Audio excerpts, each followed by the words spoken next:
Барлығыңызға сәлем. Бүгінгі видеода how much және how many деген сөздердің айырмашылығын айтатын боламын. Видеоны міндетті түрде соңына дейін қараңыз.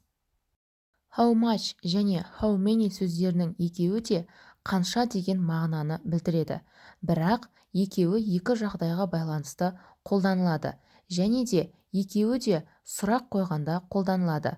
Мысал келтіріп өтейін. How many boys are there in your class? Сіздің сыныбыңызда қанша бала? How much milk in there? Мұнда қанша сүт бар? Деген мағынаны білдіреді. How many дегеніміз саналатын көпше түрдегі зат есімдермен қолданылады. Ал how much дегеніміз саналмайтын зат есімдермен қолданылады. Ал енді видеоны дәл осы жерден тоқтатып, мына тапсырманы өз еркіңізбен орындап көріңіз. Бұл тапсырманы мына тұрған 8 суретке қарап, 8 сөйлемді құрау арқылы орындайсыз. Бірінші мысал үлгі ретінде берілген. Ал енді жауаптармен бөлісейін. Мұнда екінші сөйлемде майдың суреті берілген. Май бізде саналмайтын зат есімге жатқызылады. Сондықтан да how much пен қолданамыз. How much butter in there in the fridge? Яғни тоңазытқышта қанша май бар деген мағынаны білдіреді. Үшінші суретке қарайтын болсақ, зәйтүн майының суреті берілген.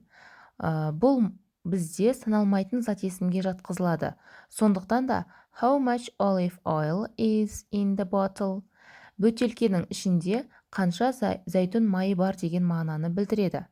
Төртінші, bread, яғни нанның суреті берілген. Нан бізде саналмайтын зат есімге жатқызылады. Сондықтан да how much bread have we got? Деген сөйлемді құраймыз. Бізде қанша нан бар деген мағынаны білдіреді.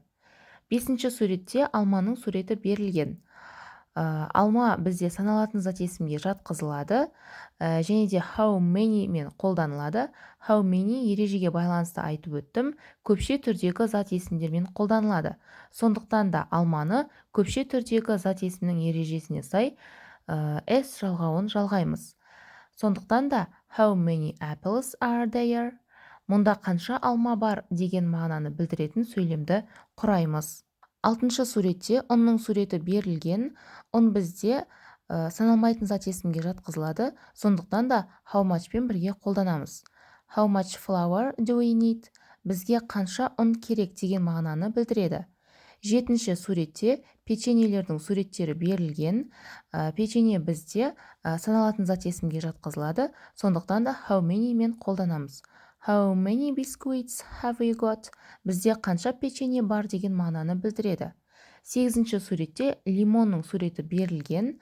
Лимон бізде саналатын зат есімге жатқызылады. Сондықтан да how many мен бірге қолданамыз. How many lemons are there?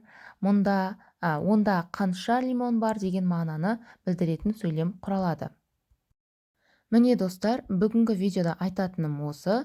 Сіздерге видео ұнаса, каналға тіркеліп, лайк басуды ұмытпаңыз.